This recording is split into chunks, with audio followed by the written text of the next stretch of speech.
Joe Petrocelli was formed by my dad in 1959, and through the years we've developed into general contractors and construction managers. Back about 3 years ago, the marketplace for insurance was very difficult. So we had a meeting with travelers. When we look at your loss history, we see that the loss area that jumps out is fall-related claims. As I met with them and reviewed their operations, it was clear to me that these people knew how to build buildings. What I also uncovered was that perhaps over time their safety program really wasn't keeping pace with the changes in the environment. What can we do to prevent those accidents from happening in the first place? The process starts with the traveler's workforce advantage. If the accident does happen, what can we do to help control that cost? We have safety meetings for our people.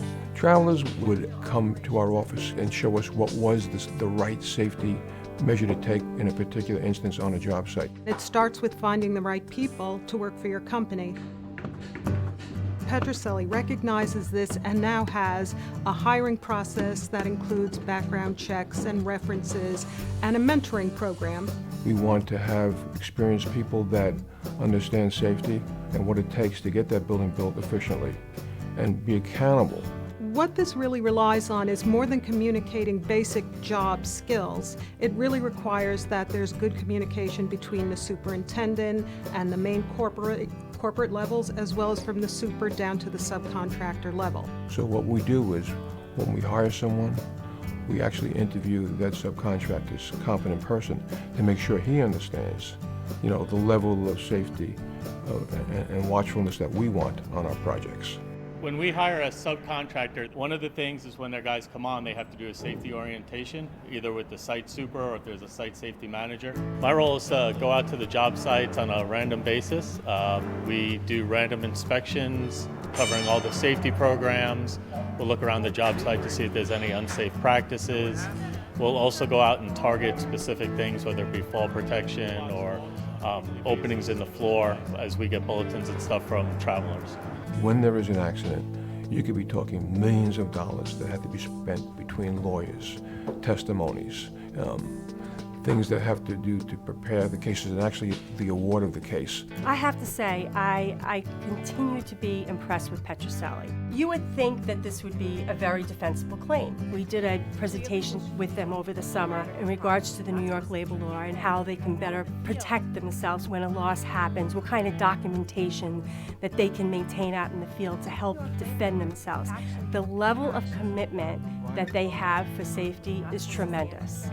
So we're constantly talking about changes in the legal climate, changes in contractual risk transfer policies. I also stay in touch with my resources within risk control, so we're constantly getting updated on crane safety, ergonomics, industrial hygiene. So that's how we keep the building mold-proof and dry.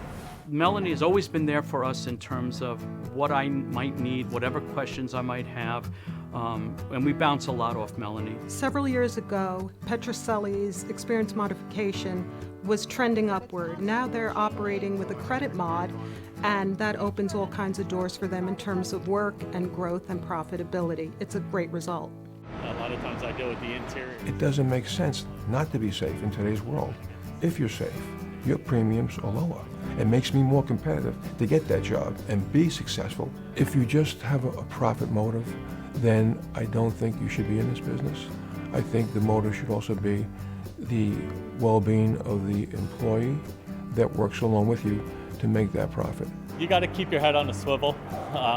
You got to come to work every day and be aware of what's going on for that day and to be accountable, not only for yourself, or whoever you're working next to. The real bottom line is that people go home from work each day and they're healthy and they go back to their family. I don't want my legacy to end with me.